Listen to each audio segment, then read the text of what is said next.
Blog Talk Radio. You know, I just heard my Blog Talk Radio introduction, and all I could think of was, oh, my God, it feels like it's been 6 months since I've done a show. Frankly, it's been like 3 months since I've done a show. In fact, I was looking today, and I said to myself, my God, I don't do radio anymore. I do a whole lot of film and a whole lot of magazine work, and I miss my show. So, first and foremost, hello to everybody. It's been a very, very long time. I want to give a few quick updates before we start the show with Danny, just because I've been off of the air for so long. First off, my apologies to everybody, whether that's listeners or people trying to get in and have their shows done. We've been having some serious, well, first of all, tech stupid, as in I not giving out the right phone number, which causes issues. And then, of course, a few issues on the Blog Talk Radio side, which has made it kind of tough to do the last few shows. So my apologies to you folks that have been very patiently waiting to either get on the show or listen into the show. Certainly not my intention whatsoever. Want to remind a couple people, Art is Alive Film Festival, as we all know, has been completed as of the end of August. However, finally, I'm going to be able to update the website. The winners have been on this for some time, but all the different interviews and reviews and all the different information for Art is Alive will be getting posted up, hopefully with any luck at all, by the end of November. And then, of course, we start taking submissions. Yes, indeed. Not only am I going to be doing Art is Alive again with some modifications, which, of course, if you go to the social media page on Facebook, you'll see I've made some changes. But apparently, courtesy of my dear friend AJ, who, of course, is one of the filmmakers that won at the Art is Alive Film Festival this year, has come to me and decided that he would like me to put his head together, or my head together, and actually put together some form of the Art is Alive Film Festival in India. Super exciting, because I've never gone international before. So this is a super neat moment for me. So to you filmmakers that are listening, at the end of November, we will open up submissions. This year it's a little bit different. It will be shorts and features up to 90 minutes only. I also take youth films, I take web and TV series, and I also take music videos. We are starting out with the same flat rate as last year, which is $20 for early bird, $25 for the regular submission, and then $30 for the late fee as far as that goes. And again, it's Art is Alive Film Festival. If you go to Film Freeway, you'll note that I believe it's during the last week of November that we open up for submissions. There are a bit of changes as far as the new guidelines, so please make sure you either check the website or Film Freeway on that regard. Flipping over to, speaking of Art is Alive, is in the Art is Alive magazine. To anybody who didn't get a chance to see my notes from the founder, which is me, I had to go ahead and post an update. We've been having some tough times lately, meaning I have a staff of 1, 2, 3, I think we're up to 5 writers now. And unfortunately, 3 out of my 5 writers, almost 4 actually, have had some personal situations to deal with. And, of course, in life, outside of a pandemic and a crisis, when things happen, things get delayed. So what I've decided to do is to take October's issue and combine it along with November's issue, along with the product gift guide for November. So it's going to be one big smacking issue for November, which is October and November. And then, of course, for December, it's our big year-long, end-of-year sort of issue, and I have no idea what that's going to be yet, so stay tuned.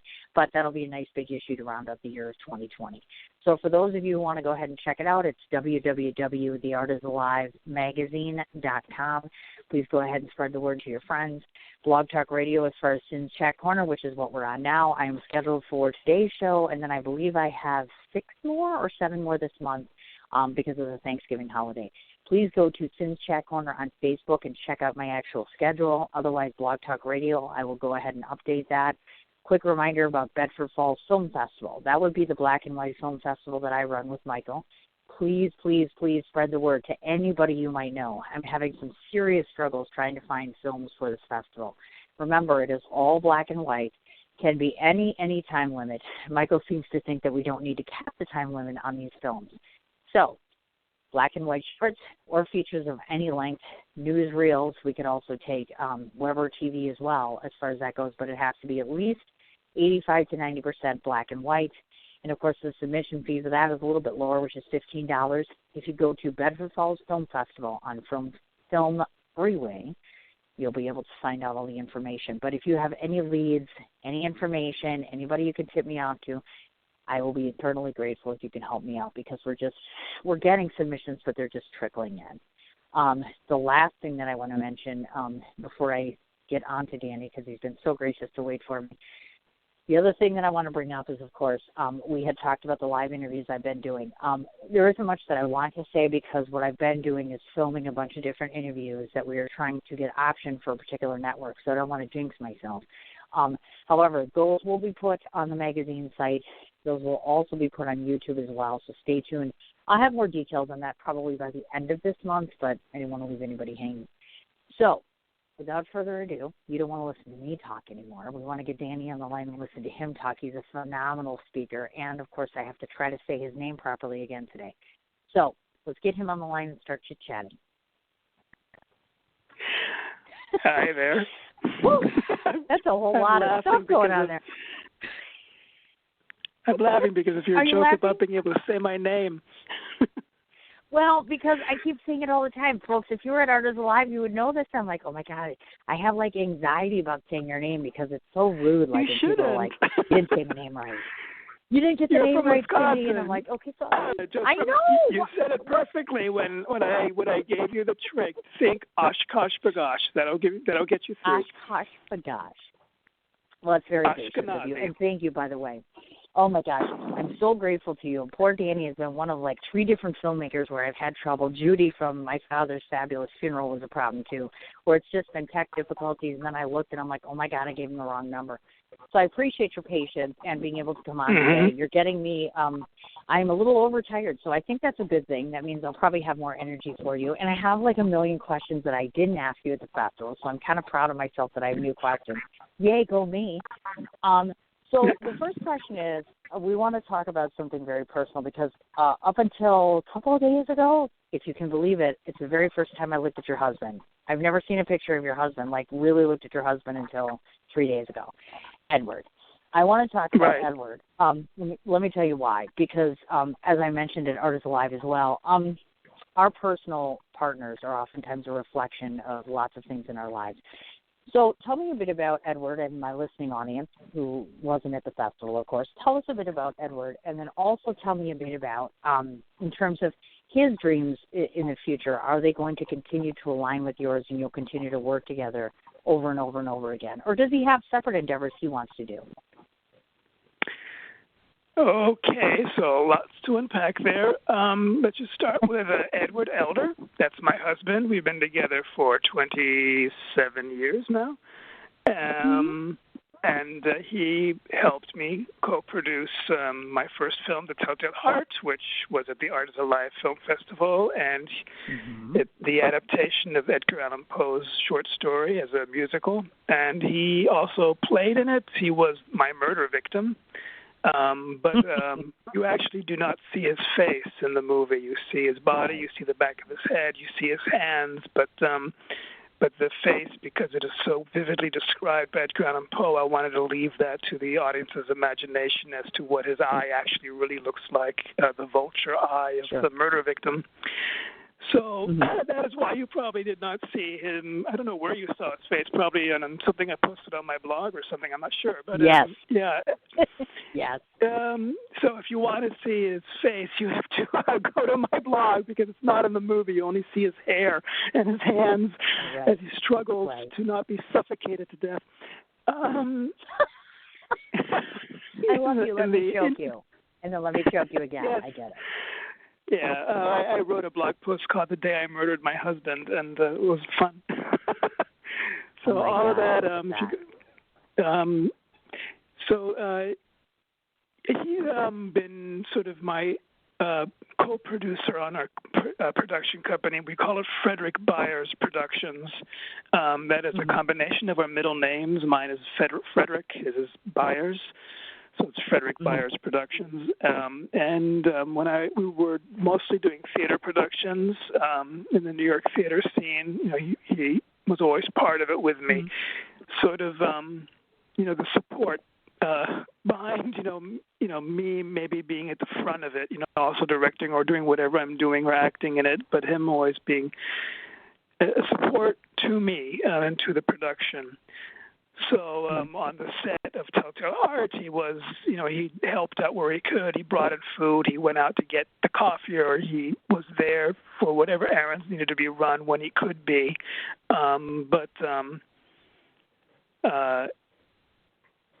that is sort of, and obviously, from any legal perspective, we are both co-producers together, and that's probably how it's going to continue. If the next film we make, it'll probably be similar. He will be acting in that too, and in that one you will be able to see his face. I will not hide him from the audience this time. But again, oh, that's wonderful. That is. That's wonderful. The next poem, Musicab, is going to be The Pit and the Pendulum, and structurally there'll be much that the two films have in common, but stylistically there'll also be much that'll be different between the two. But one of the threads between the films is not only that I will be playing sort of a one-person narrator kind of function again, but also that Ed will be a sort of a important supporting character visually and thematically in the film. So whereas in Telltale Heart he's my murder victim, and Pit and the Pendulum he is my rescuer. He is the man who saves or bursts onto the scene to save the protagonist's life at the end of the story. Anybody who's read The Pit and the Pendulum knows what the moment I'm talking about. Although there are some ways that I handle it in my film that are going to be surprising that I'm not going to give away here, but that'll be sort of an interpretive riff on the original's Poe story. So the films will have that in common. They'll have in common that there's three cellos playing in them. In The Pit and the Pendulum, there's the addition of a piano. They will have in common that there will be more than one reality, one point of view. In Telltale Heart, there was the color narrative reality in the black room, as we called it, but then there was also the black and white flashbacks, if you want to call them that, or the callbacks to the story that is being told and how it might have played out. And there was the dialectic between the two realities and where they agreed with each other and where they didn't. And there's going to be a similar two worlds situation in The Pit and the Pendulum as well. I'm not going to go into exactly what they are, but they'll have that in common as well. But then there's going to be much that's going to be different between the two, and hopefully when you see The Pit and the Pendulum, you will not think, oh, this is just like the other one, but you'll think more like, oh, this is quite different from the other one, hopefully. But we're still working on pre-production on that, so we'll see. Oh, you betcha. But in terms of I the getcha. future, Ed thinks of himself, he's a therapist, psychotherapist. That is his main job. That is how he sees himself. His idea of being a producer with me is out of, supporting me, supporting my work and being there for me when I need him and how I need him. And my fantasy is that, when this moves on beyond just self-producing stuff, but also, getting into bigger and better things, that he might, continue to be a part of the producing, that the Frederick Byers will grow into something more than just something the two of us are doing, but that there's a larger entity. And when that happens, I would like him to be part of it, but that'll be another discussion, when that happens, as to how much, he wants to be involved or how much he, rather just stay the supportive husband. Right now it's very much he's being a supportive husband in my endeavors as co-producer. That's the most important part. He doesn't consider himself a professional artist in that sense. He's doing it because he happens to be married to me, and I ask him to be part of my world. That's neat. I have to ask you this because obviously everybody listening in knows that my better half and I work together and have a personal life together. So here's the good question for you. For instance, like you mentioned, he did Telltale Heart with you. So because you have that intimate connection, is it easier to direct someone that you're involved with? Because sometimes I find that, I listen to Michael all the time, but every once in a great while I'm like, no, you need to do it like this. You know what I mean? So sometimes I think people assume that it's always working in perfect synchronicity. But is that actually the case on a set with the two of you? Because sometimes I hear people say that like, oh, my God, they're not getting it. You know what I mean? Well, so far it's been really easy on set. We've not been in a situation where there was any conflict in that regard. I also, I also compose viola piano duets for him for every one of his birthdays. Mm-hmm. So there's been 27 so far, over the years. And so we play those duets together, and then when we do, it means that he is playing something I composed. So it's in those situations that we've maybe had situations where I was a bit of like a teacher to him. Not that I'm a viola player, but I would push him to play better, put more emotion to it, more passion or whatever, or get the right notes, whatever. And then those were more tricky situations than anything we've ever experienced on set. So if you're looking for the moments where being partners and artists together at the same time might have caused stress in the relationship, it's mostly when we play viola and piano duets together. No, it hasn't happened anywhere else. But we've got, it's never been too difficult, and but that's where my perfectionism, might have demanded more of him than he is used to as a musician. But it's made him a better viola player, the process. So. Oh, nice. That is very cool. A viola player. I like it. Very nice. Yeah. Now, to those that are listening in, Danny is from Brooklyn, of course, or actually resides currently in Brooklyn, I should say. So most of us watch the news, of course, and I haven't been back to New York as of yet, obviously, but I always like to check in with everybody. Of course, I've read what the governor's now instituted, et cetera, and I can feel, without even being in New York City, the tense nature and just the total frustration by tons of residents, business owners, et cetera. So how are you guys holding up and kind of tolerating this ever-changing pandemic that's going on personally and professionally? Well, right now, the changes that have been instituted, unless I've missed something, I haven't checked the news in a couple hours, are not going to affect us that much because I think the gyms have to close by 10, and I never go to my gym that late anyway, and I'm just happy that the gym is back open again, for example, as an example. Right. And the same with, we haven't been going to bars and restaurants except maybe a couple times when there's an outdoor seating. So we are not being asked to tighten things up any more than we have been living through these past couple months. And personally, I just hope that that it doesn't get worse. I am more concerned for what I'm seeing happening in the whole country. I'm thinking that at least here in New York,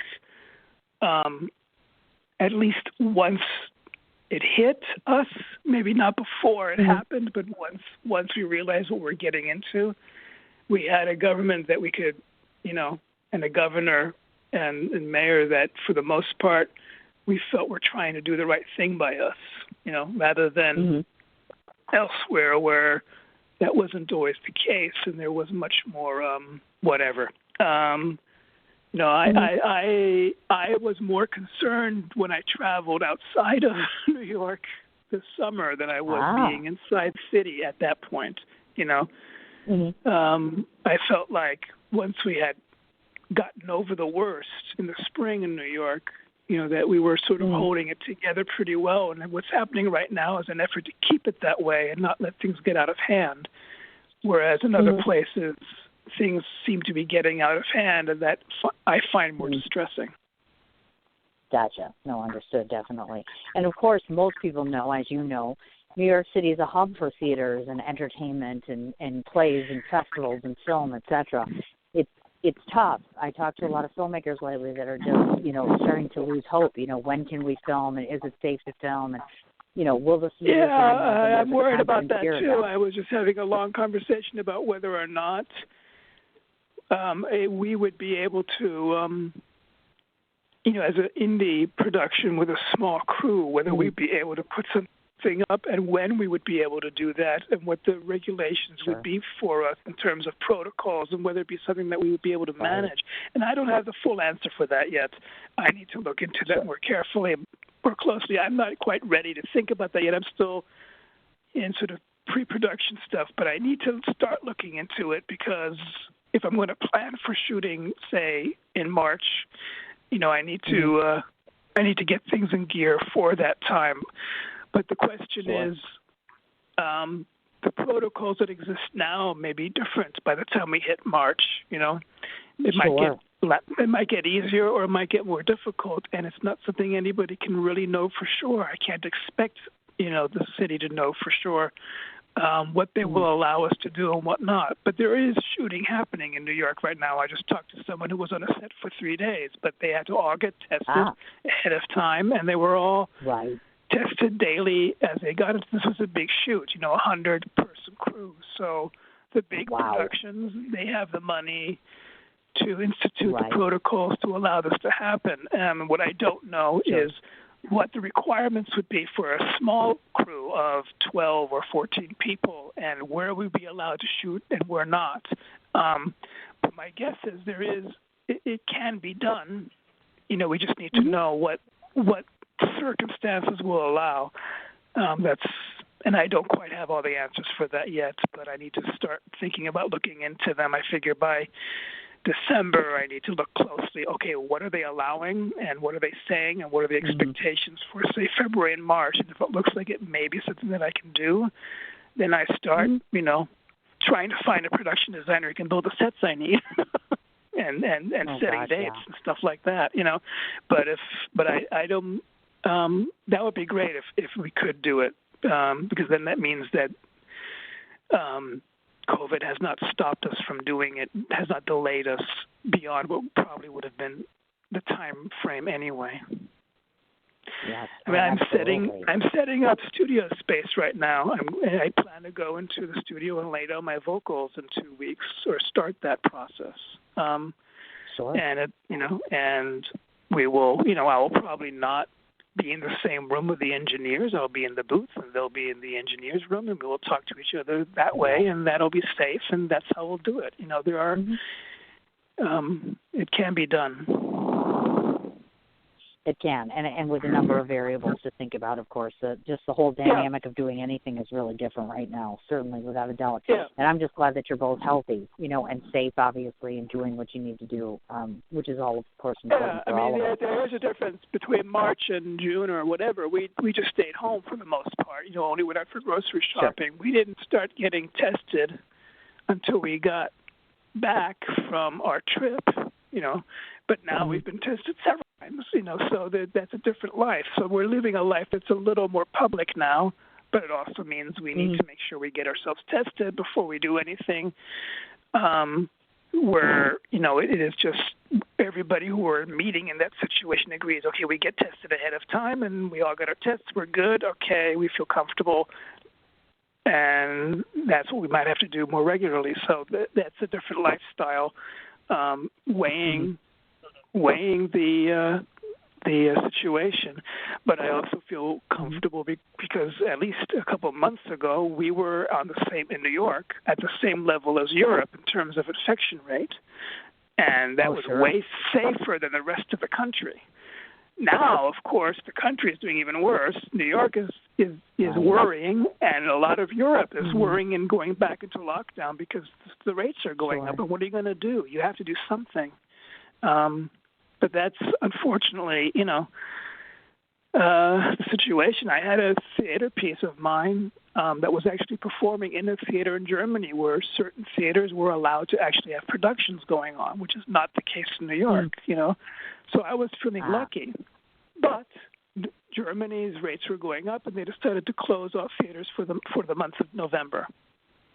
So now it's not playing, and I'm like, damn. My mother was going to see the show in November. She had it all planned out. It was all going to happen, and now COVID got in the way, Oh, you bet. Oh, you betcha. Yeah. It's very demoralizing. The virtual thing is not as fun anymore, of course, and a lot of us like our live stuff, so I totally hear you there. I do. But I was able to go to a live festival. The Long Island Film Festival was live. It was small, and it was in a place called the Moose Lodge at Lindenhurst, New York, Long Island. But they decided to not do a virtual festival, but do it in person, and they were COVID compliant. And people sat socially distant in their own little groups, and people kept their masks on for the most part. Not everybody, unfortunately, but for the most part. And even the big moose head that was at the top of above the entrance had a big mask in front of it. It was kind of funny. Oh my gosh! Look at that.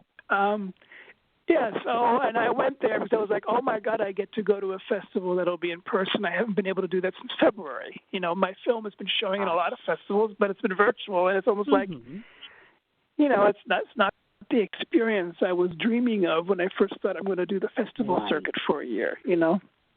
Yeah. But what you're going to do, you know, you do what you can with what you got, and other festivals decided they're going to wait a year and hope to be able to do an in-person festival next year, but already said, but we're still going to show your film. We're just going to hold on to it. And so there's that happening as well. You betcha. So it is. It's good to hear that. And in fact, I was just going to say, I know that you attended NYU, and I wanted to talk a bit about that, education. I'm a parent to obviously a number of children. Fortunately, not all of them are in school right now, meaning I've got just 2 teenagers at home that are still in school. And so I want to ask a question because education is ever evolving. So if somebody's listening today, let's say for instance, and they're considering going to school for drama, like you did, and we're living in 2020 now, so the dynamic is a bit different. Do you envision for the future education being even more crucially important because of the lack of education to some degree that we're experiencing now? Meaning, will it become more vital and even more important than it was before? Gee, well, yeah, I mean, I don't know how, it's very possible that education will change because of the experiences that we're having now, and that there might be some aspects to this virtual education where people go actually this work. Even for education, and that might open up doors for people and open up avenues for people to get an education virtually that is more varied than we had before. On the other hand, there will be a lot of things where people, especially in early education, people will see, you know, you really can't replace the in-person, you know, touchy-feely aspect of actually being in the room education. You have to have that, and we will all learn to value that as well. But I think it won't be. So I think education will change, and I think it may be in ways that we have been able to.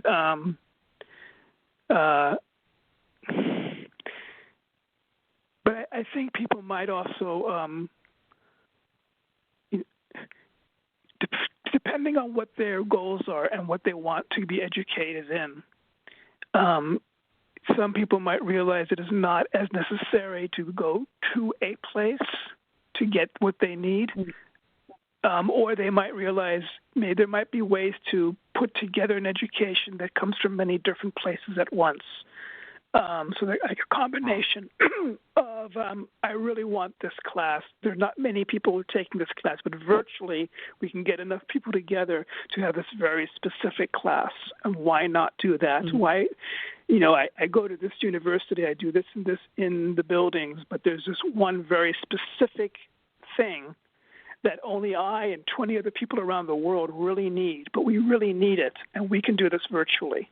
You know, maybe that kind of stuff will happen more, where there's the hybrid idea of finding the good and the best practices of all options will be more available to us, where we, you know, we learn to value what we really need in in-person education, but we also discover where the virtual education has been useful. And not just in education, also in our work relationships and business and stuff like that, that the culture may change around these experiences that we're having now in ways that might end up being beneficial or might end up being feeling less so. But, you know, we'll see. I think in terms of arts, acting, and all that stuff, that's I think if you're going for a degree, I think that's going to fall back more like to the traditional norms that we were accustomed to before, because I think we need the in-person touch to be a good actor, to be a filmmaker, all that stuff. We need to work with people. We need to be in the room with them. We need to have that experience of the feedback, a live person, and seeing the work live done. But that doesn't mean that there's not ways that the hybrid or the virtual experience can't also enhance the experience in the educational field. Sure, you betcha.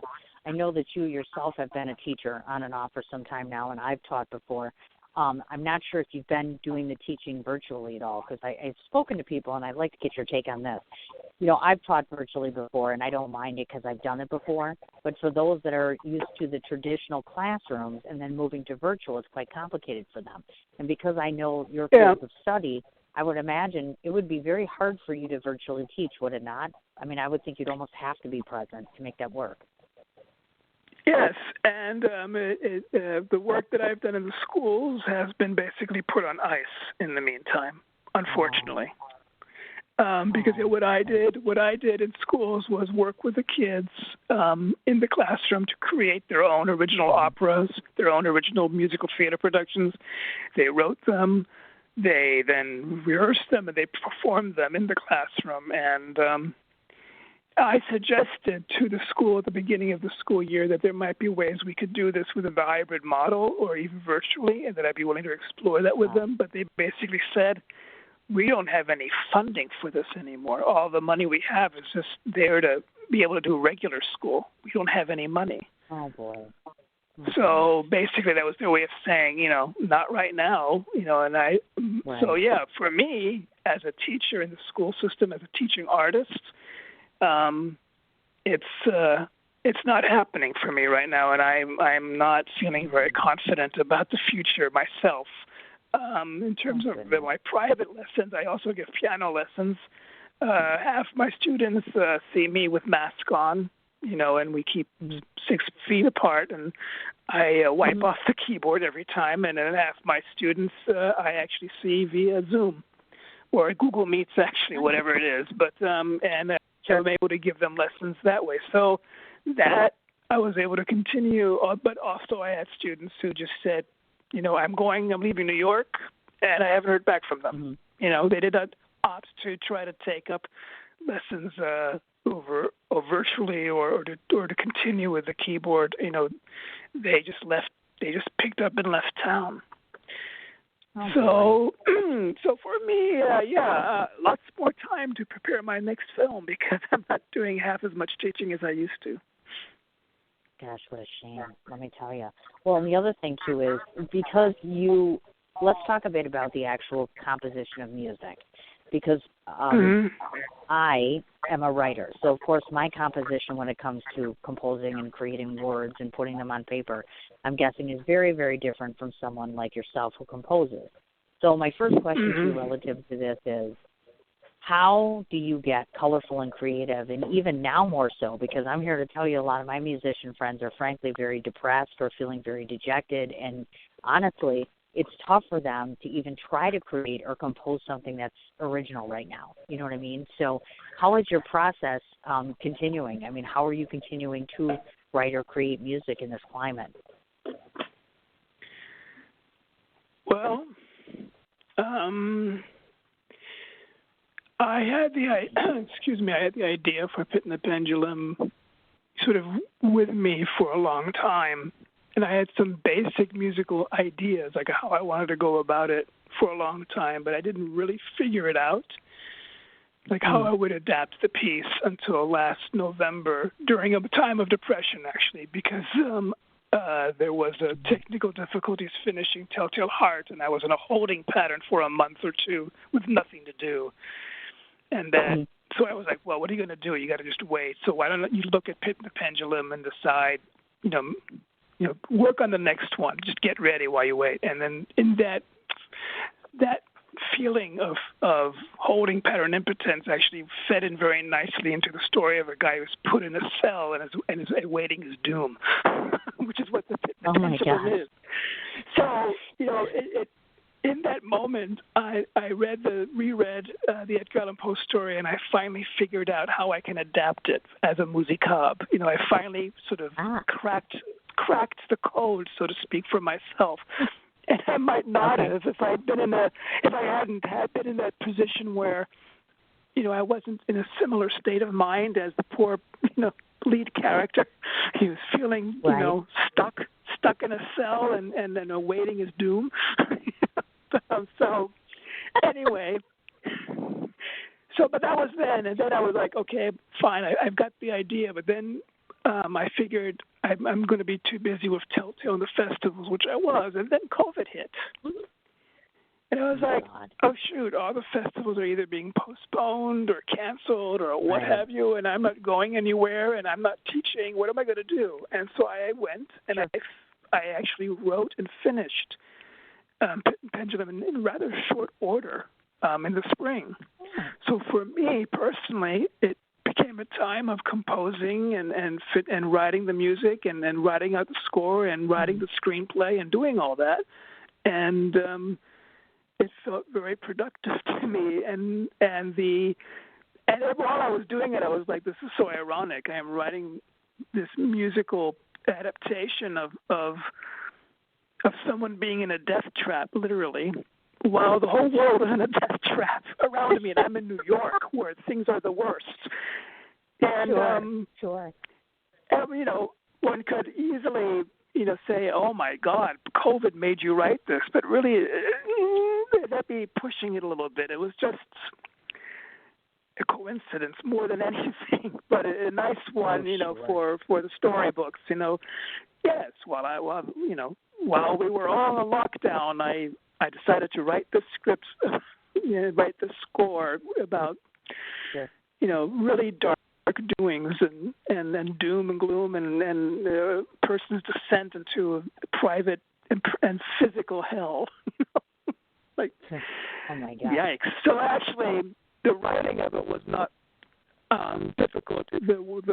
The working on it now and having to learn my part and sing these lines over and over again, I find that more distressing than anything because I have to constantly put myself in as an actor, I have to put myself in this mindset of a person who is staring doom in the face over and over again. It's not a fun place to be. And considering the world we're living in right now, it doesn't make life easier. I'm not enjoying that as much as the writing of it felt invigorating and fun. The living it or performing of it, less so. Gotcha. Understood. So the actor in me is not loving the part half as much as the composer in me loved writing it. So there's that. Well put. Very well put. I was going to ask you, I know you've composed just several different one-act musicals, and so I'm curious because I, of course, have written something to set the stage, of course. Now, when you're composing a one-act musical, I've always been fascinated with this because I'm like, how do you cover anything in one act, let alone a one-act musical? So help us understand that a little bit, meaning composition, I'm guessing, for a three-act play is going to be different, of course, than a one-act, and as well as composition of a musical versus composing something that's not straight. We think musical is complete music start to finish, so to speak. So talk to us a bit about what that experience is like putting together a one-act musical. Well, it was never about I'm going to write a one-act musical. It was about this is the piece I'm writing, and this is what it's becoming, and it happens to have this length. So it was about finding the right, just making whatever the piece is what it needed to be. So when one of them is an adaptation of Herman Melville's short story, and it ended up being 50 minutes long, and that was its length. That's just the length it needed to be. But when I did an adaptation of a whole bunch of Mark Twain, that structured itself into a full 2-act evening, like a traditional musical, because of the choices that I made and how it fit together. So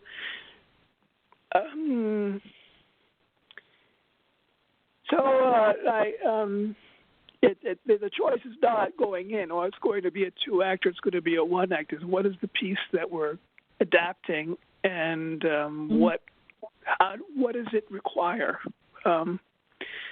for it to work? So that's sometimes even like, is this a musical, or is this a chamber opera, or is this something else? Sometimes you then look at it and go, what is the form I am in? And sometimes it becomes a hybrid because of the needs of the piece. So I don't know if that answers your question, but that is more like the approach I take. Understood, absolutely, because most of us who are not, composers, like a layperson like myself, is going to look at this and think, I see the automatic technical difficulties or just the whole, oh, my God, 1-act. And as a writer, I'm like, oh, my God, I can't get anything across in 1-act. So I'm always looking at it from that standpoint. So it's an interesting perspective. Out of all the musicals that you've composed, what's your favorite? Oh, I can't answer that. Yes, you can. I hate it when people do that. Well, of course I can't do that. Yes, you can. It's like all saying, I love all my children equally. I do. But let's get real. There's just one where I don't equally. There are some that I felt that I feel particularly proud of the work on them. And where I also, so there's a couple of those. So I'll highlight. Yeah. But you see, then I start thinking of the others and go, yeah, but. But there's experiences that I've had where I feel like, oh my, where the experience of where I felt the most pure as a composer, that I'm creating something musically that is really something special and unique, and that I'm really proud of. That doesn't mean that it's. I don't know. Now I feel like I'm just rambling. I have a lot of children, and I'm proud of a lot of them a lot, and it's very hard to single out one. There are some that I don't think as much of, but I don't want to be as mean to even mention their names. But I'll tell you, the ones that are particularly stand out, the Musicab stands out, of course, but the recent musical I did, Speakeasy, The Adventures of John and Jane Allison in the Wonderland. I don't know if I mentioned that one before, but that's an adaptation of, it brings together adaptation of Lewis Carroll's Alice's books, both Alice in Wonderland and Alice in the Looking Glass, but sets them in the roaring 20s of New York. And we have two Alices, a newlywed couple, John and Jane Allison, and they both explore their sexuality in the demi-monde of the speakeasy scene of New York. So I did a year's worth of research when I wrote that one, just in what was the queer subculture in New York City in the 1920s and what became of it in the 1930s when there was a crackdown and that whole culture was destroyed.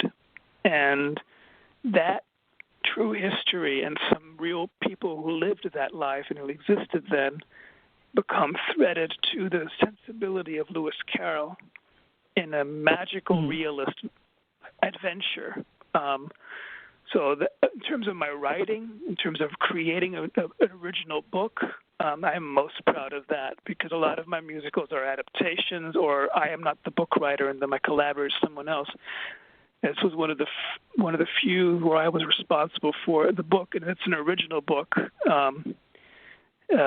not a direct adaptation of Edgar Allan Poe that is very faithful, but an adaptation of Lewis Carroll that is very fanciful and goes its own directions and does its own things with it, and that has something important to say about our history and about what happened in the 1920s.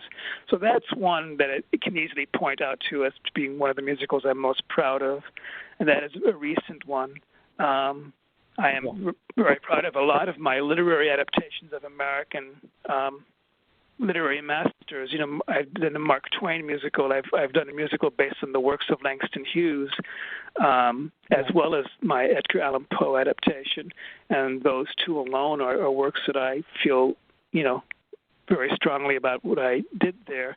But I also feel like rather than creating a whole new story, I just served in many ways Twain, or I served Langston Hughes and tried to bring their voice out. And I found dramaturgically unique ways to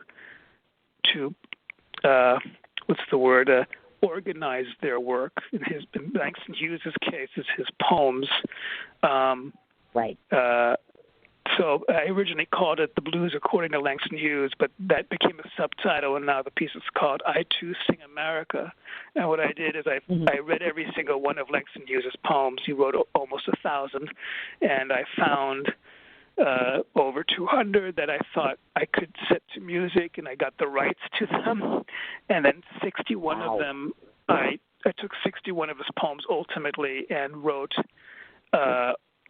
almost 40 songs that used the poems. So some songs used more than one poem in how they were structured.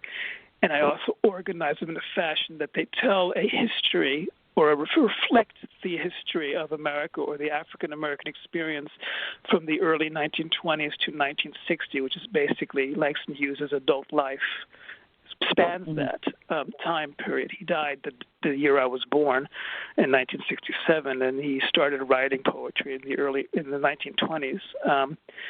So the songs take you on a journey through time and also through the African American experience, from Jim Crow South through the Great Migrations to life in the North, Harlem, and then lots of the dream deferred, what happens to a dream deferred. That is a major theme in Langston Hughes' poetic output, so that becomes a big part of it. And that was basically Act One, and then Act Two deals with World War II and deals with the civil rights struggles, because he wrote about those too. But there's also love, and there's peace and spiritualism, because that was also part of what Langston Hughes had to talk about. And so I tried to reflect how I saw Langston Hughes' worldview and his concerns and try to organize them in basically a musical review that is through music for 90 minutes with an intermission. And I'm pretty proud of what I did there. And also the music reflects the era that he lived in. Not, that you hear echoes of the times that we're talking about, from the 1920s to the 1960s and the times in between, in the music as well. So there's that. When it came to Mark Twain, I wrote a piece called Betwixt, Between, and Betwain, and it's like my Rodgers and Hammerstein piece. It's very Americana. It is very family friendly. It is full of just trying to bring joy and amusement, and Mark Twain's wit through the short stories that he told, as well as an Act Two that is all as an adaptation of The Innocents Abroad.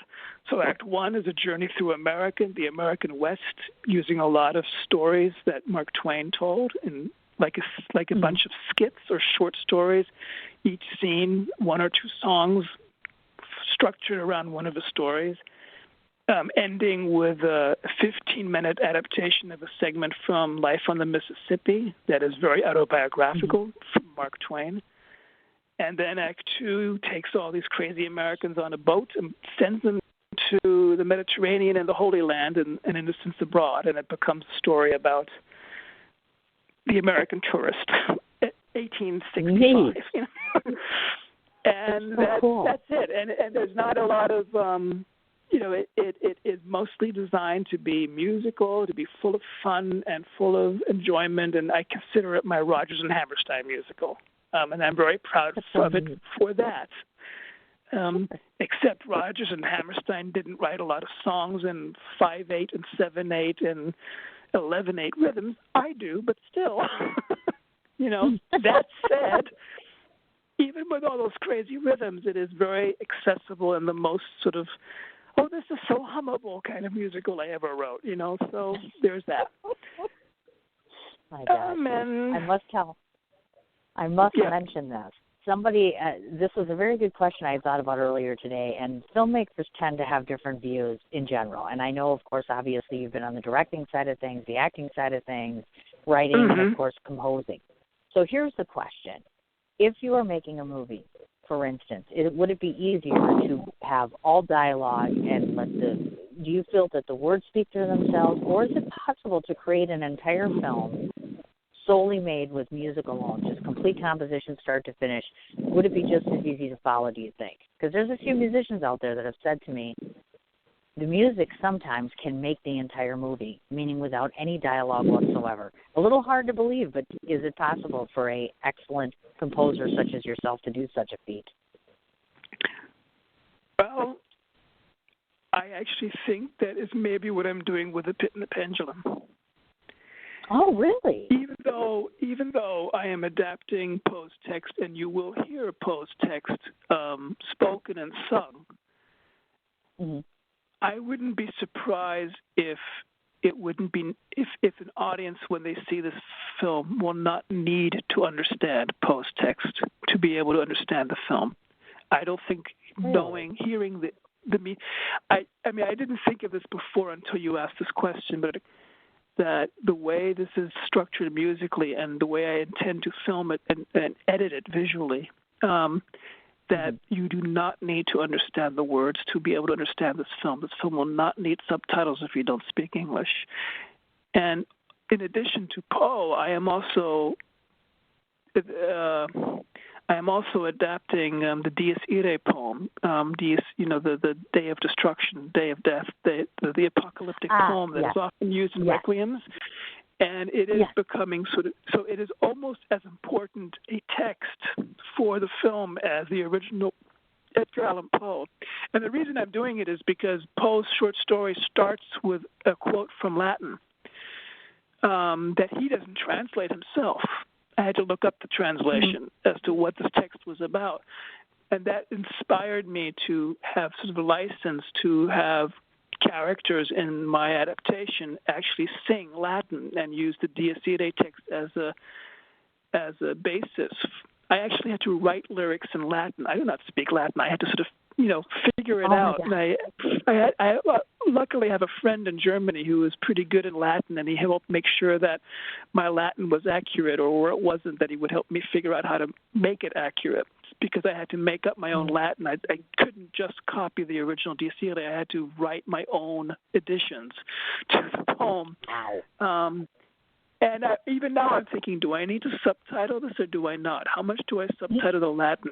And as I don't have the answer to that yet. I'll figure that out in the editing afterwards. Now it's too early to be certain about this. But as you asked me that question, I realized that you do not need to understand a word of the English or the Latin to be able to follow the film. I am almost certain of it that the film will not require you to understand either language, need any of the subtitles to have a full understanding of what's going on. You wouldn't miss much. Look at that. That's awesome. And I like that. Not just the music; it's also visual storytelling. I'll tell you a great story. The Chinese director Zhang Yimou? Yes. He directed Hero and House of Flying Daggers, and yes. Well, when I was in college at NYU, I was part of a program that took me to China. A bunch of art students from the Tisch School of the Arts. We were allowed to go to China. This was 1899. I'm not that old. 1989. Okay. 1989.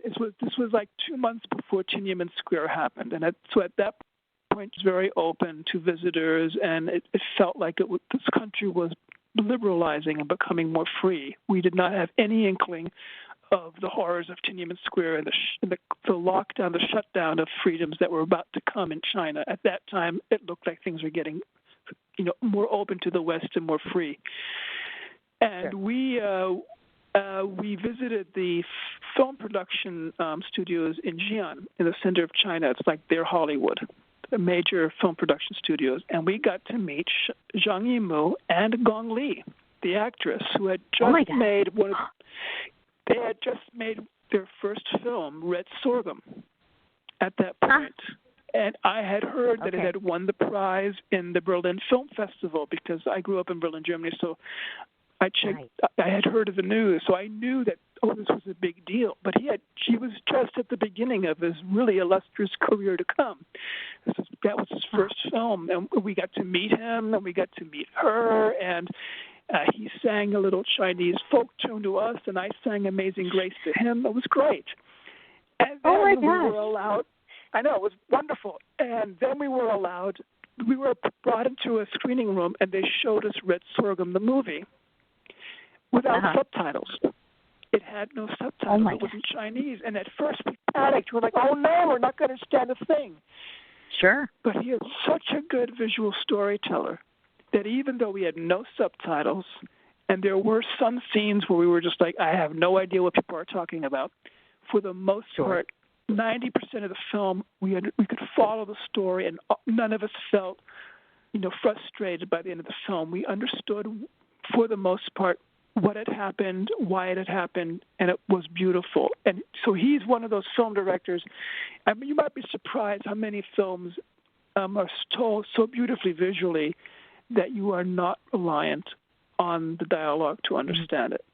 And he is one of those film directors, especially in films like Red Sorghum and Raise the Red Lantern and other films where, the subtitles help. When people are talking, you want to know what they're saying, but so much is being told visually. And I think about that a lot. I sometimes think about,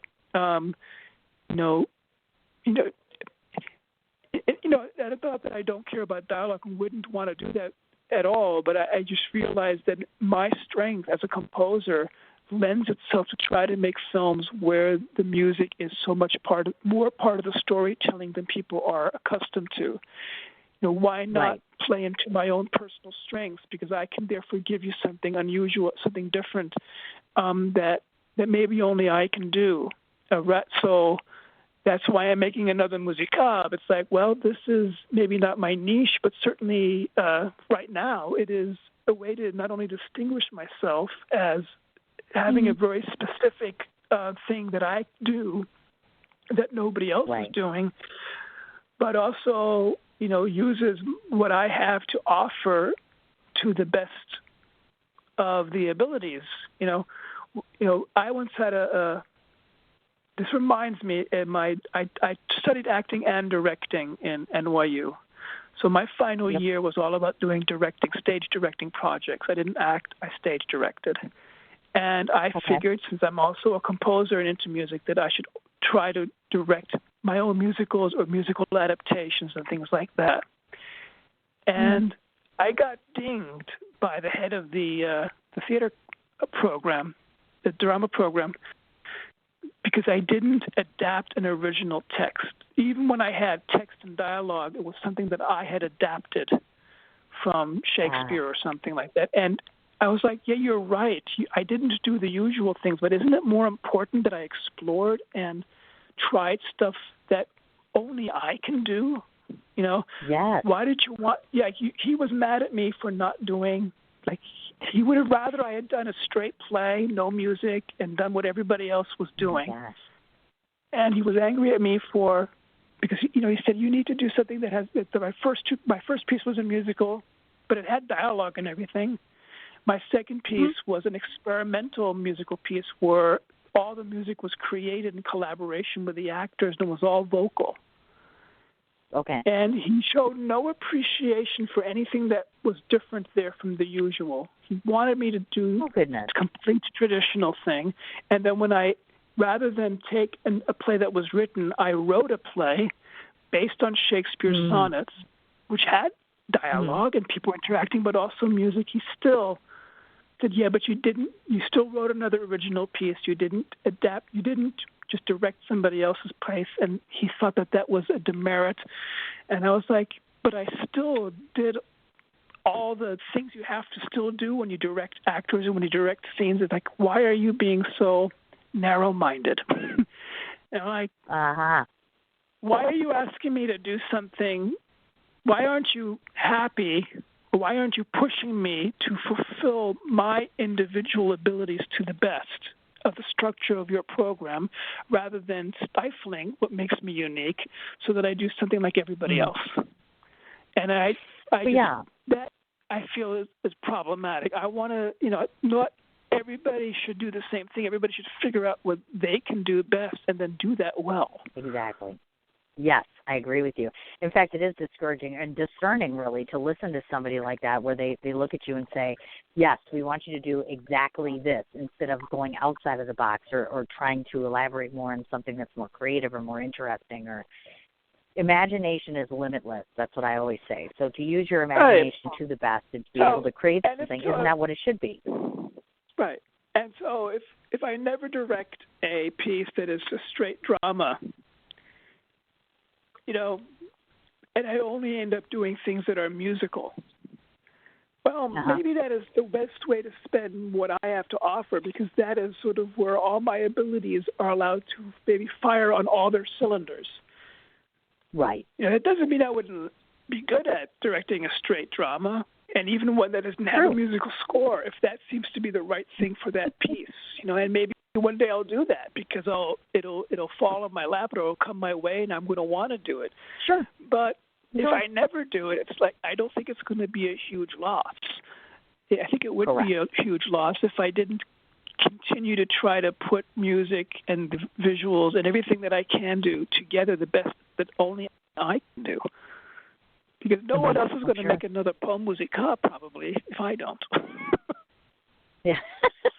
Well, and the thing is, too, it's always exciting, almost elating to some degree to watch somebody whose profession is, typically I do this, to go way outside of the box, like you're saying, to direct a drama or like a thriller or a romance or something along those lines, just to branch out and be something a little different than what you normally are, of course. I want to ask you about when we talk about, listen, by the way, your titles, I was adding them up. I'm like composer, writer, producer, director, actor, husband, friend, etc. I mean, the list goes on and on and on. Out of all of those, everything I just listed, of all your different job titles, please tell us the one that you want to blossom or bloom, or something that you just haven't developed enough yet, that a year from now you'd like to say, you know what, I'm much more proficient in this. Director, film director. That's the one I'm working on right now because I haven't. I feel like I've got a lot more to grow and learn and do in that direction. And not that I don't in the others either, but that's sort of the newest one, and the one that I've had the least options to apply myself. I've only made one short film. I didn't get to study it. I studied animation in college, but I didn't go for a double major drama film. I considered it, but it would have meant adding 2 more years to my college career, and I wanted to save my parents that financial strain, or save myself from the loans, so I didn't. Sure. So I've been, I learned a lot making the first one. I feel like the potential of making a big leap as a visual director, as a film director, from the first to the second one is the potential is really there.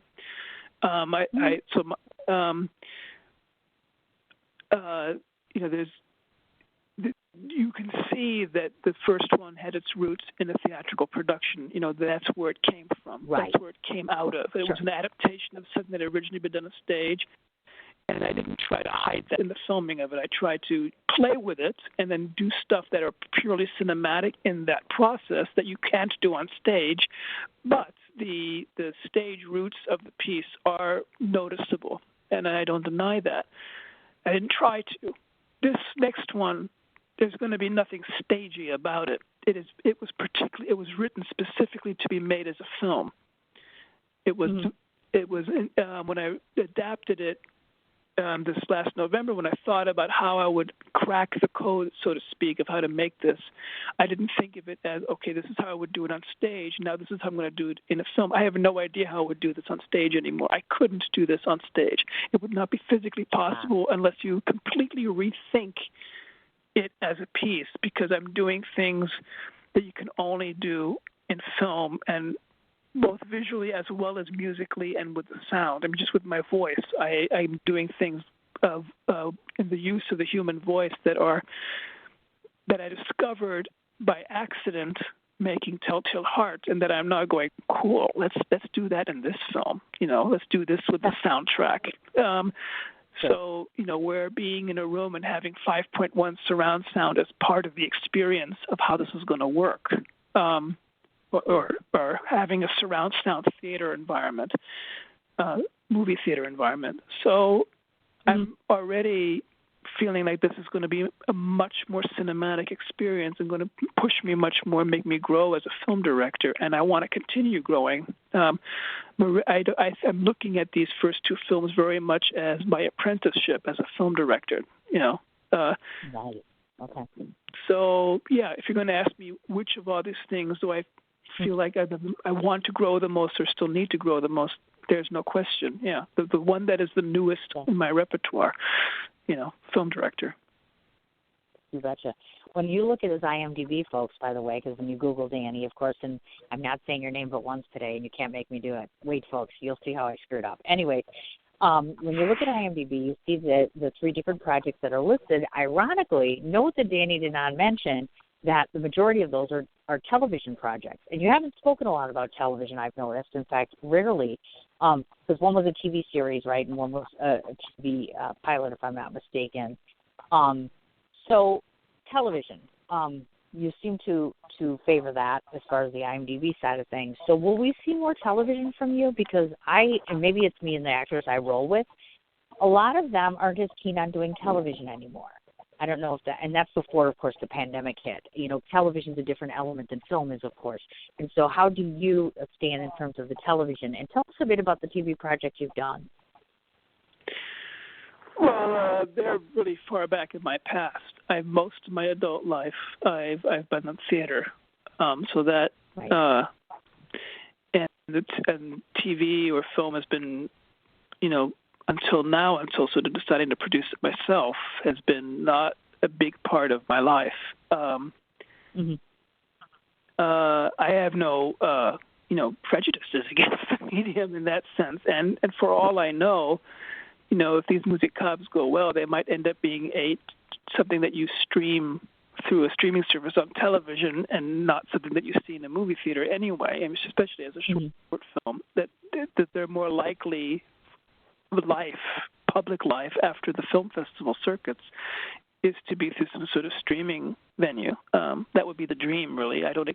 Unless someone wanted to make put them together as an anthology film, the Poe musicabres, 90 minutes of 3 Poe musicabres, Telltale Heart, Pit and the Pendulum, and then who knows what's next.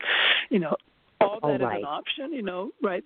I'm sort of trying to build towards something. But it's sort of like what I said before about one act or two act. It's like, what's the project and how do we best adapt it and what is the best environment for it? And sometimes something flourishes as a movie, and sometimes something flourishes better as maybe a multi-part episodic television project, whether it's miniseries or something else. And especially nowadays where, movie length or movie-like projects are made for streaming services are never, and, with the pandemic, even before the pandemic, and they didn't necessarily go into a movie theater, but they're still filmed like a movie. They're still made movie. They still feel like a movie. The distinctions are not so great, and the different ways we find entertainment or content, if we want to call it that, and how we experience it, and the different forms it can take, there are more options. People are less. I remember growing up, where there was comedies were half an hour and they were actually 22 minutes long because you had commercial breaks, and they had a laugh track, and they were filmed with 3 cameras in front of a live studio audience, and that was it. That was your sitcom. And then everything else was a drama show, which was an hour long, but that was actually 48 minutes with commercials, And nowadays, it's not that strict. There are still those forms, but there are many other forms, and the comedy doesn't have to have a laugh track, and it doesn't have to be 28 minutes. It can be any length. And all of that, I think, is for the better. Just what is the project, and put it in the structure that will best make this work flourish and hopefully reach its ideal audience. Absolutely. I don't want to limit myself by medium, because the medium is just the place in which something can maybe grow and flourish. But it by itself is not so meaningful as and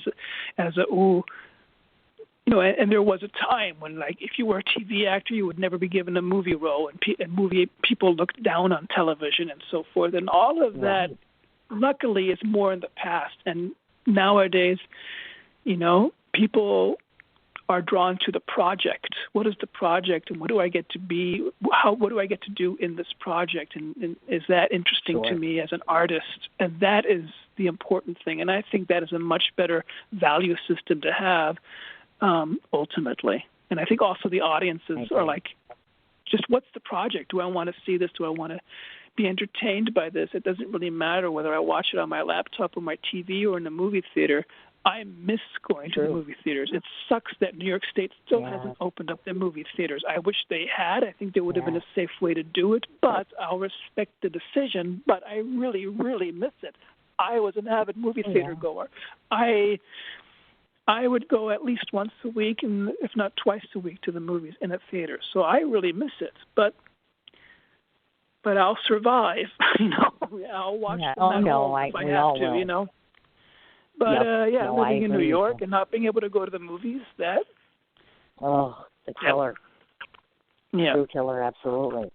Now, that brings us to, of course, Telltale Heart. Now, first, folks, I have to mention to you that, in case we didn't, he won the Judy Garland Award, the very first Judy Garland Award given out at the Artist Live Film Festival for his project. That tickles me to no end. Said, I should be saying I'm over the moon, but I'm actually over the rainbow. So, yeah. Well, I have to ask. Very fitting that a queer man got the first Judy Garland Award. I always just saying. I wasn't going to say that, but he did. So there you go. Well, but no, I agree with you. It is very, very fitting and coincidental because it played no part in it. Queer or no queer, you earned it, and it was wonderful. But I have to ask about this because oftentimes people listen to my show, and then we talk a lot about, those and laurels and wins and things like that. So I like to get a creator standpoint on that, because oftentimes they'll say it's lovely to get the trophy, of course, et cetera, et cetera. However, just the idea that people are seeing it and embracing it and really believe it's excellent is the tapper for you. So in your mind, does that trophy represent something a bit more than just a trophy itself, or is it really more about the fact somebody, et cetera? Because not everybody needs to get laurels. Although it's great to have it, especially Judy. Yeah,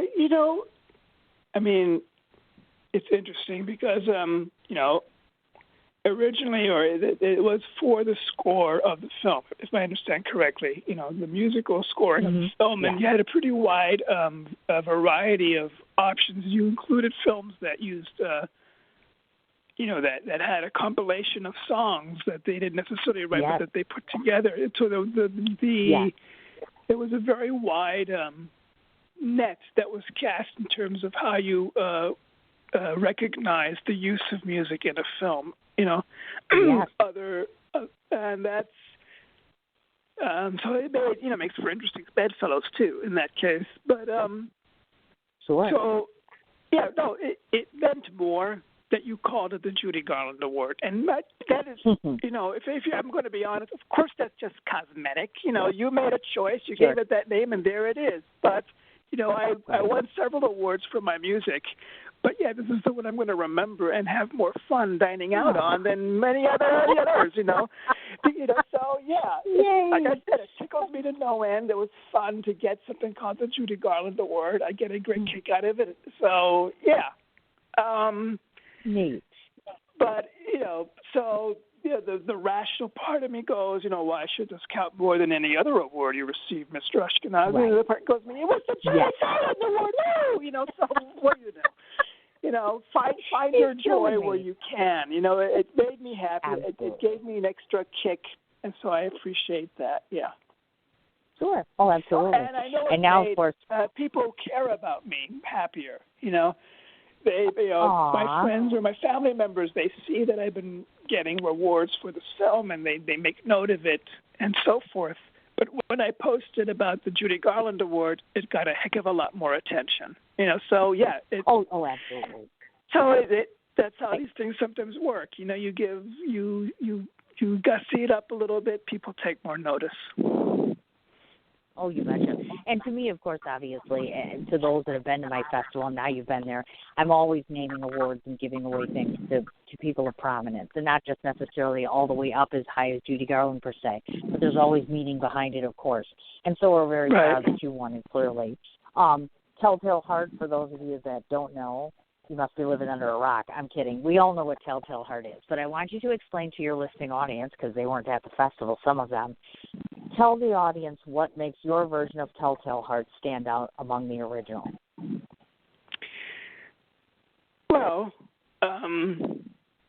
for one, it's a musical adaptation, and that's probably very original. I mean, there's been many adaptations of the Telltale Heart for stage and for screen, but this is probably the first, or certainly one of the few, that is a musical adaptation. And I call it a musicale, to put the word together, musical and macabre, as a portmanteau, but also because structurally it sort of is half musical, half chamber opera, stylistically, the way the music works. And I wanted people not to have specific expectations, like when they go in, that's going to be, the music they're going to hear is going to be a particular way. I wanted them to go, this might be a little unusual, and that might make them put them in the right mindset going in, And also that there's a hint of humor in the term musicale, and there is a bit of humor in the Telltale Heart. That said, what also might distinguish this adaptation is that it might in some ways adhere the closest to the original Edgar Allan Poe text, in which I didn't cut any of his language. It's all there from beginning to end, from the beginning words, true, nervous, very, very dreadfully nervous, I had been and am, to the end, it was the beating of his hideous heart. The only changes I made are sometimes a he had became a he'd. I turn things, just for rhythmic reasons, musically, I sometimes added apostrophes and contractions. And there's only one sentence that I paraphrased. In the original Poe, I believe it is, I'm doing this off the top of my head now, I heard all things in the heavens, I heard all things in the earth. And no, the original was one sentence. I heard all things in the heavens and the earth. And I, for musical reasons, because I had a lovely melodic line that I wanted to repeat, I turned that to I heard all things in heaven, I heard all things in earth. And that is a paraphrase. That's the worst paraphrase I did. Other than that, I repeated a lot of Poe's, like true, nervous, very, very dreadfully nervous. You hear about 20 times in my version, and I think he only said it twice in the original text. So that's a repetition. And then there's one segment where I repeated the Poe, but I added synonyms. So Poe says, you should have seen how wisely I proceeded, with what caution, with what foresight, with what dissimulation I went to work. That's the original Poe. And then I created, you should have seen, proceeded with what is it, prudence, with what caution, with what consideration I played my part. I mean, I just created synonyms because I needed a second verse, but I did not want to repeat the same words. So those are the liberties I took with Poe. Other than that, it's Poe's text from beginning to end, nothing cut. And I don't know if others can say that for their adaptations, if they made a film of Telltale Heart. I believe. So on the one hand, by making it a musical and doing all these other things, I took it into a very original or very unusual place. But on the other hand, I worked really hard to give you, almost 100% Poe, and then a little extra, but pretty much, all the words. I didn't cut. So I'm kind of proud of that, of finding a way to make Poe sing in his original words, rather than feeling like I needed to rewrite him. Yeah. Oh, absolutely. And your version is so crisp and clear and unique and honestly captivating. One of the things that our judges had talked about is just the ability to be able to keep one's attention, because it's a story that most people get caught up and say, we've seen it 100 times, heard it 100 times, read it over and over again. But if you bring new life and new energy to something, it's really revitalizing.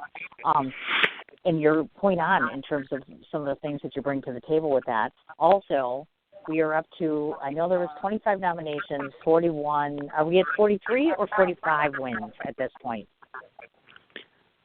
Oh, you mean for the film? Yes. I think we're up to, actually, let me look it up, and we'll just walk rather than pulling it out of my rabbit hole. How about I just go to the old, good old, just go to IMDb and check it out. Yeah, because I was going to say, I think it's 42 now. I think it's actually more already at this point, but it's 47. Okay, so this is IMDb recognized. 47 wins and 32 nominations. However, there's about, if you are on my page and you go to the trivia section, yes, which is, you will see that there's a whole bunch of awards and nominations that are not yet IMDb recognized and that I could not, that I had to list separately. Gotcha. Which puts you up even higher. Yeah, it puts if you're going to include those awards, I'm over 60 awards and I don't know how many nominations. I'm trying to remember. Was I able to? You should. Yeah, somebody else asked me about mine, so I'm still working with IMDb. Believe it or not, you need to get Artists Alive recognized by IMDb, because I was not able to list you as an official IMDb awards screamium. I had to put you into the trivia section. Yeah, Diane, as a matter of fact, said the same thing too, and I've been working with IMDb. It wasn't an easy process for that, because I was like, last year I was supposed to do it, and then they're like, no, you have to wait one more year, so this year we shouldn't be having troubles. But I knew you had to be up to somewhere near the 60 Yeah, then let me know. Yeah, here is the trivia section. Yep. Yeah. And if there's 13 items in the trivia section, so each one is either other places where I won awards or more than one award or where I've been nominated. And if I go down the list, it says won the Judy Garland Award for Best Musical Score from Artists Alive Film Festival 2020. That's so very cool. Look at that. And I saw you played at Fantastic Horror Film Festival. Those are friends of mine. I actually know Matt Jason and the people that run that. So I thought, cool. That's the rest of the month they're still on, right? Fantastic Film to the end of November. Yep, till the end of November. And you were nominated for Best Music, I saw, for that. And is your film, now is this still showing for free on SoFree TV? Sophie TV, Sophie TV, the Short Film Awards. They are right now this weekend, I think through Monday, if I understood their website correctly. They are That's what I thought. Showing all their nominated films on a schedule, though. It's not just any. You have to sort of tune in at the right time, depending on the film you want to watch. And they've got the schedule on their website. And I posted on my blog when they're showing the nominated blocks, for the nominated films for which I am nominated. I'm in 3 different blocks. I'm nominated for 3 Sophie Awards. So there are different times when you can catch the Telltale Heart through Sophie TV. So if you go to their website or my website, you can track that down. But, you've got a couple options between now and Monday to catch Telltale Heart that way for free. Yeah. Gotcha. Very, very nice. My goodness. So I guess my only other question to you is this, moving forward in 2021, tell me something that we know for a fact that we're going to come up. Outside of the new project, is there something else that's coming out or something that you're trying to hide or some little tidbit you can give us for 2021? Something outside the box you're going to try? At least I hope there's something. Please say there's one thing. Maybe. I don't know yet. He's like, I'll think of something. No, it's okay if you don't yet. I mean, 2020 was rough. I mean, you have to get through this year and then, get to next year and kind of see where things go from that point. There are things I would like to do. I have plans that I'd like to, next steps I'd like to take that for both as a filmmaker and my music, but I'm not sure what will be possible. But if I can, I would like to do something with the Langston Hughes piece that was, call it a docu-musical. I'll say nothing more. Just leave you with that phrase, docu-musical. A whole new very, very cool. hybrid artistic form. We just created something new as we were talking right here. How exciting is that? Well, it's been we always on my like to mind. hear what's up I again. maybe shouldn't have said it out loud, but there it is. I just did. He just did. He just went there, folks. Thank you very much. Now, I want to do a couple of different things because I was just going to say they were going to try to cut us off, but I don't think they will. So I want to go off and I want to be able to read all of your social media so that everybody knows how to find you. That's number one. Right. And then, so we have the following. You are on IMDb, Facebook, which is personal page plus notes from a composer, LinkedIn, SoundCloud, YouTube, Twitter, and, of course, your website, which is www.DannyAshkenasi.com. That's DannyAshkenasi.com. Did I miss anything? Yeah. No, that website is called. No, you didn't. That's all correct. Okay. That's the main thing. The website is the main thing. It's called Notes from a Composer, but it is www.DannyAshkenasi.com.